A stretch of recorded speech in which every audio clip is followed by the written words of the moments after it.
Currency. Despised by some, loved by others, it's the system imposed on us to be the middleman between what we do and what we want. Closely after the global financial crisis in 2008, and out of distrust for the local government being this middleman, Bitcoin was born. With the intention of giving more power back to the people, it has since changed the financial world, being both highly criticized and praised like a religion. Today I'm meeting up with two humans that have made careers for themselves by trading cryptocurrency and creating non-fungible tokens. They represent a particularly interesting part of the community that is kind of hard to explain. They are early adopters of the technology, but from afar you would never see them as tech pioneers, as they are so entrenched in meme culture.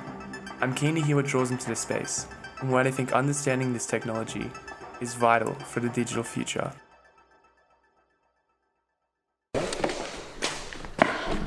Gonna get dots to see. So I made these out of like toothbrushes. Common thing to use, I guess, for these style of like prison machines. How much did it cost you to make this? Probably like $10 all up, I'd say, maybe, if that. Oh no, you can find most of the parts around your house. But this works. This is like a known prison method. The Rexona. So, what in this world do you guys feel most connected to? Probably more and more the digital world. I also feel like with the current state of the world, we almost feel more connected than some people though. Yeah. Because everyone's in real life isolated or been isolating, but we've had a community. Do you feel like the realm of cryptocurrency and NFTs is like the equivalent to like taking drugs or the feeling of being on drugs? Yeah, it definitely becomes an addiction that's all consuming. It's lots of highs and lows. You're on the top of the world when you're winning pretty much. But then if you're losing, I don't know, it's like a sort of like a come down. I try to convince myself that money's not the primary goal, but it pretty much is all the time.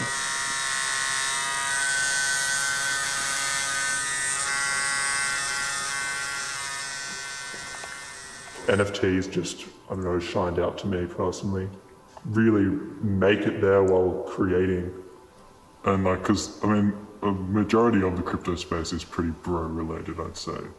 But the NFTs is like the creative aspect where you can express yourself however you want. It is definitely changing how traditional art is seen, rather than like these big auction houses that control everything. I think that's the big takeaway of NFTs is it's giving power back to the everyday creative. I've always been sort of nerdy on like forums, Reddit and Twitter and stuff like that. You know, like end goal sort of seemed like a waste of time to lots of people. But now doing that, like you can make a career off this, you can make a living, a following, which is really, really cool. I think like the financial space and the crypto space is seen by a lot of people as quite pretentious. But I think as more and more people learn that like that is the world we live in a money-driven society. It's like, it is good to understand those sorts of spaces so then you can better yourself and your family around you. And I think that's what cryptocurrency is doing for a lot of people, is it's giving them an easy access like route into understanding how finances work, or just like, yeah, how money in general works. As the day went on, we talked more about their outlooks in the world while we partook in some of their favourite activities. Apart from their slight underlying depression from prolonged screen times, what I gathered from them is the boundaries and capabilities of decentralized currencies and NFTs are still unknown and quite labyrinthian to them and primarily everyone that is involved. But for them, they see this great unknown as an abundance of opportunity.